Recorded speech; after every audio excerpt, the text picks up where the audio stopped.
semuanya, balik lagi dengan saya teman-teman ya di Trader ID. Seperti biasa hari ini kita akan membahas IHSG dan 6 saham. Dan sebelum kita lanjut ke pembahasan, disclaimer on dulu karena video ini bukanlah ajakan untuk membeli maupun menjual suatu saham tertentu ya. Ini murni adalah analisa saya pribadi.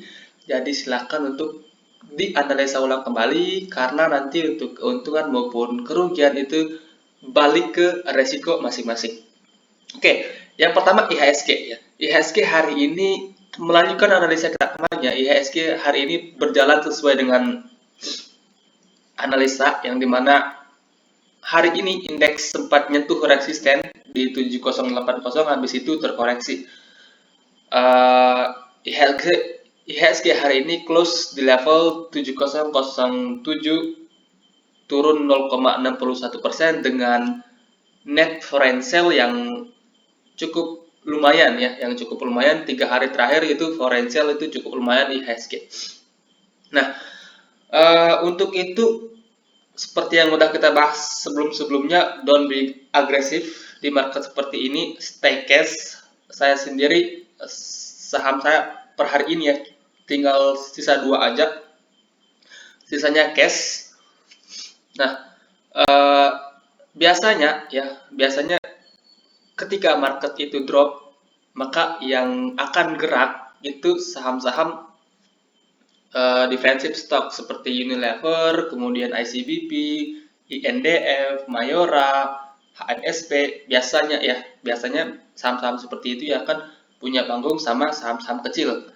Nah, tapi spesial untuk minggu ini atau bulan ini saya masih tertarik juga sama sektor minyak dan gas, yaitu saham-saham yang kemarin kita bahas. Salah satunya itu Metsi, Elsa, Pegas, kemudian ada Bakri Group, NRG, dan Raja juga koreksinya hari ini sudah mulai dengan volume kecil, jadi tekanan jualnya udah mulai mengecil ya. Jadi untuk saham sektor minyak dan gas dan consumer goods itu boleh teman-teman perhatikan di market seperti ini.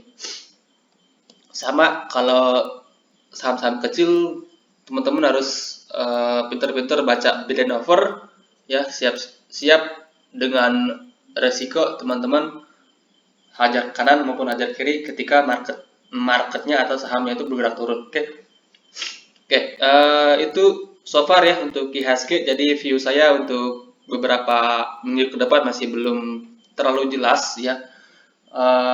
Indeks sendiri itu masih akan menunggu hasil dari FOMC meeting dari The Fed ya, menunggu hasil meeting tersebut kira-kira berapa sih ya The Fed akan menaikkan suku bunganya.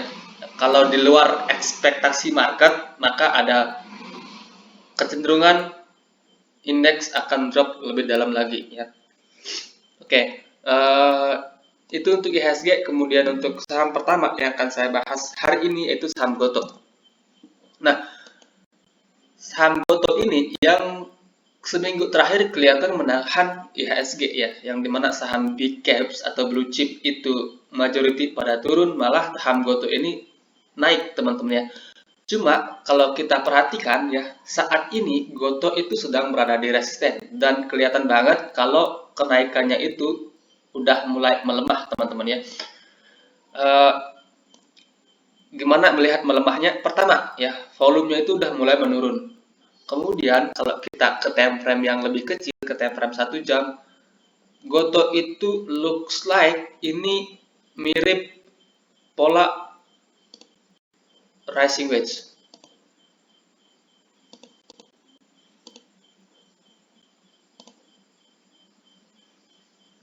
Yang dimana kalau Gotoh jebol 390, maka ada ruang penurunan Gotoh ke sini ya, kembali ke sekitaran support ini ya, di sekitaran 360 sampai 350.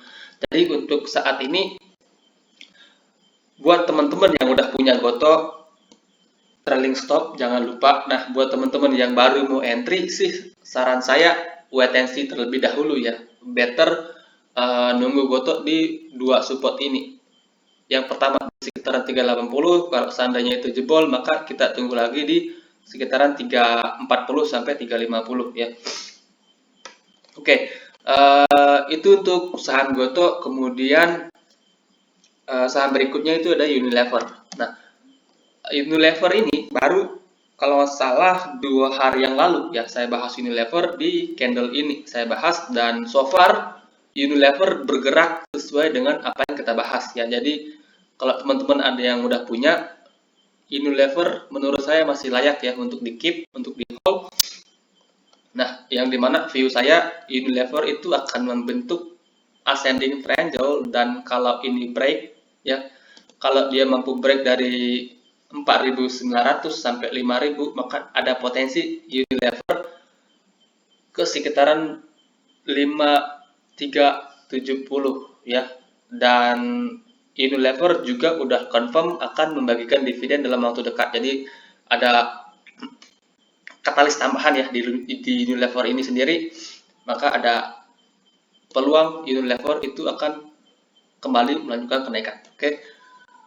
Oke, itu untuk Unilever. Kemudian ada BRMS. Nah, BRMS ini juga baru 2 hari yang lalu kita bahas, dan so far bergerak sesuai dengan analisa ya. Nah, kalau teman-teman follow saya dari lama ya, BRMS ini udah sering banget saya bahas ya, dari sini, kemudian beberapa kali di sinilah pada masa-masa dia sideways, dimana waktu itu terus saya sarankan beli di range ini ya. So, buat teman-teman yang maybe udah beli, congratulations. Saat ini kondisinya sedang floating profit 20% lebih maybe ya. Nah, BRMS ini bagus ya. Hari ini dia naik kenceng, foreign flow juga kenceng, volumenya juga oke. Jadi BRMS menurut saya masih ada kecenderungan untuk lanjut.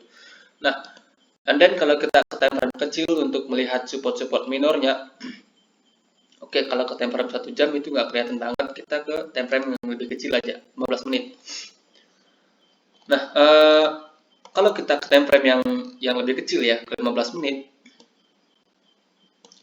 kita akan menemukan support-support minor di BRMS itu yang pertama ya di sekitaran 274 sampai 270. Kemudian berikutnya ada di 264 sampai 260. Ya, itu dua support minor yang harus dijaga oleh BRMS dalam waktu dekat. Nah, kalau seandainya BRMS itu jebol 270, maka pendeknya itu ada double tops. Ya. Ini ada double tops mini kalau seandainya BRMS jebol 270, dan ada potensi untuk melanjutkan penurunan. Jadi buat teman-teman yang baru entry hari ini ya, yang average-nya masih di atas 250 atau 240 ya, pakai ini sebagai trading stop ya, pakai angka 270 sebagai trading stop. Under 270 ya, bukan 270 pas, under 270. Nah, buat teman-teman yang udah beli jadi bawah banget ya, teman-teman bisa adjust trailing stop, atau kalau mau TP di harga sekarang pun menurut saya juga oke ya, tapi sisakan porsi ya. Kalau mau TP di harga sekarang ya setengah aja, kemudian setengahnya lagi sisakan. So far sih menurut saya BRMS ini masih oke. Foreign flow-nya bagus, kemudian volumenya juga oke, maka ada kecenderungan untuk kembali melanjutkan kenaikan. Sampai mana? We never know ya, saya pun juga nggak tahu. Kalau kita pakai Fibonacci, pakai nyari targetnya, maka targetnya itu bisa ke sini ya, ke 320-an, which is itu sebenarnya masih cukup jauh. Oke, jadi so far sih BRMS masih oke ya, masih oke. Bakri Group, Energi, kemudian Bumi ya, Bumi yang udah lama sideways, hari ini ada volume juga ya, jadi maybe ada celah untuk lanjut naik. Cuma itu sahamnya high volatile banget, jadi nggak saya bahas di channel ini. Nah, Kemudian selain minyak dan gas dan consumer goods, ini ada beberapa saham yang aneh ya, yang bergerak anomali dari sektornya. Yang pertama itu DMMX. Oke, DMMX itu salah satu saham teknologi yang menurut saya fundamentalnya bagus ya. Salah satu saham teknologi yang udah mencetak profit. Nah, cuma analisa kita sebelumnya di DMMX itu fail, ternyata dia langsung jebol support. Saya sendiri kena trailing stop karena saya entry-nya di bawah. Nah, yang menarik adalah ketika dia jebol support itu volumenya bisa dibilang tipis, dan 2 hari terakhir dia naik dengan volume yang kembali oke ya. Dan kalau kita hapus ini semua, maka ada potensi DMMX itu membentuk pattern double bottom. Ini view-nya masih panjang, dan I think ini bisa seperti ini.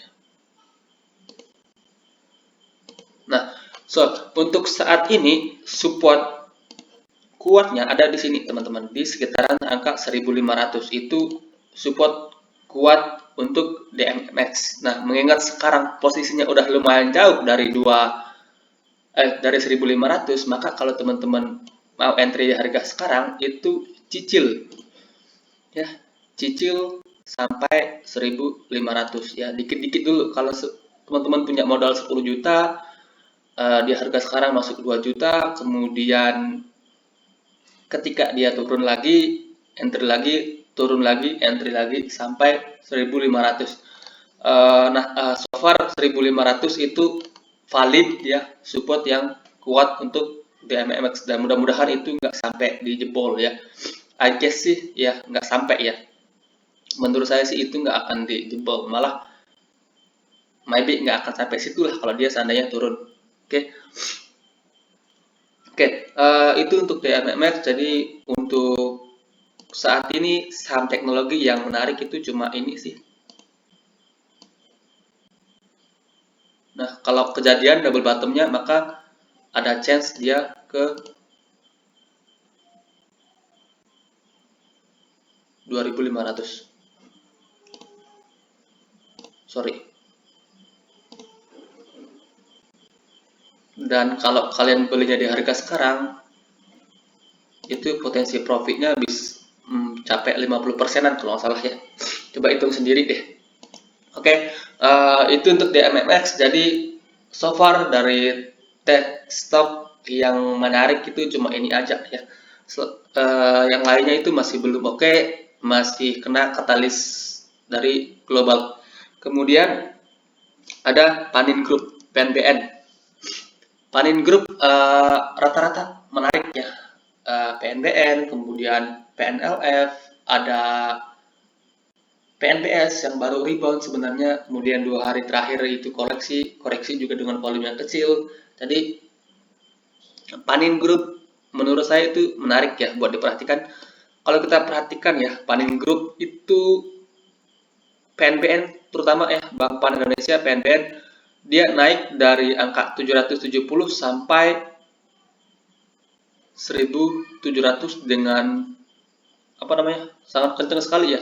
Bisa dibilang tanpa istirahatnya cuma sebentar, habis itu naik lagi.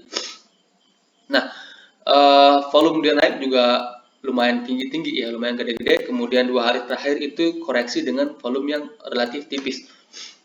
Dan PNBN ini sendiri juga baru break dari all time high-nya. Ya, ini adalah level ATH dari PNBS.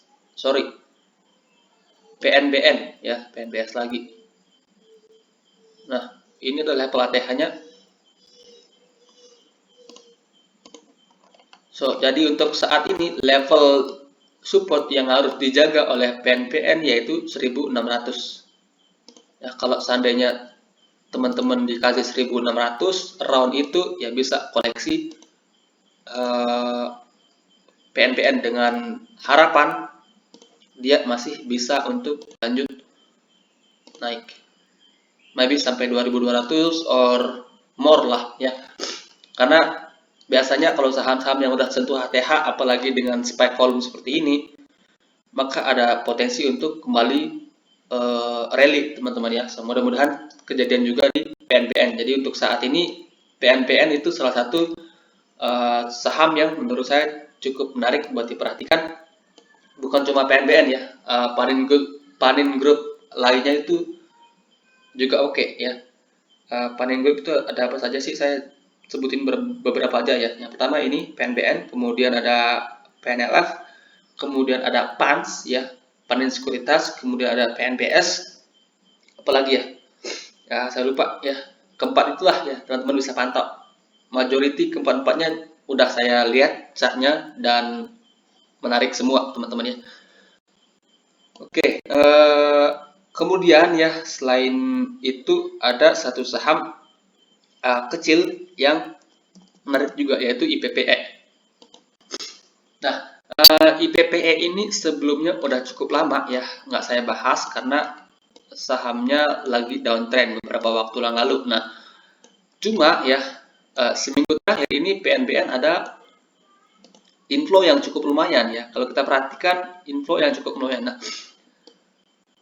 dan sebenarnya itu dia rebound tepat di support ya. Beberapa tick di bawah support dia rebound. Oke, ini kita hapus dulu. Kalau kita perhatikan dari segi chart ya, IPPE ini bisa dikatakan cukup menarik teman-teman ya. Saat ini dia sedang mencoba untuk menguji resisten di 370.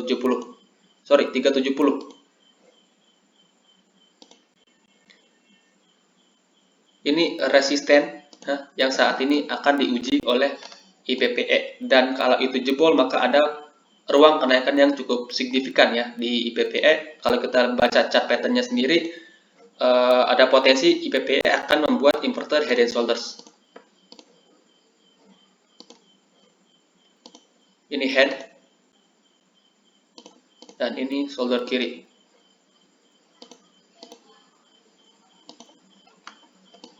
Dengan neckline di 370, dan kalau lewat ya 370-nya maka ada ruang kenaikan ke 500 ya, at least 490 ya, itu juga bertepatan dengan resisten di sini ya. So untuk saat ini IPPE itu udah mulai menarik lagi, jadi bisa ya buat teman-teman perhatikan IPPE. Cuma saham ini volatile banget, pergerakannya liar ya, jadi teman-teman harus pintar exit kalau seandainya sahamnya nggak bergerak sesuai dengan plan kita ya. So far sih menurut saya ini menarik dan ada potensial untuk melanjutkan kenaikan. Nah, kalau seandainya koreksi gimana? Kalau seandainya koreksi, support kuatnya itu ada di 300 ya. Ini support kuat di 300. Kemudian kalau support minornya kita bisa lihat di time frame kecil. Nah, maka support minor terdekat ada di 340 ya. Jadi itu untuk IPPE. Kalau seandainya dia besok koreksi lagi sampai 340 ya, pagi-pagi koreksi sampai situ, volumenya nggak ada ya, bisa spekulatif beli, tapi porsinya diatur ya, karena bisa saja dia turun kemudian lanjut lagi ke 300 menguji lagi supportnya ya. But I guess dia akan lanjut naik ya, mudah-mudahan teman-teman ya. Oke, sekian ya pembahasan kita hari ini, semoga bermanfaat teman-teman dan selamat malam.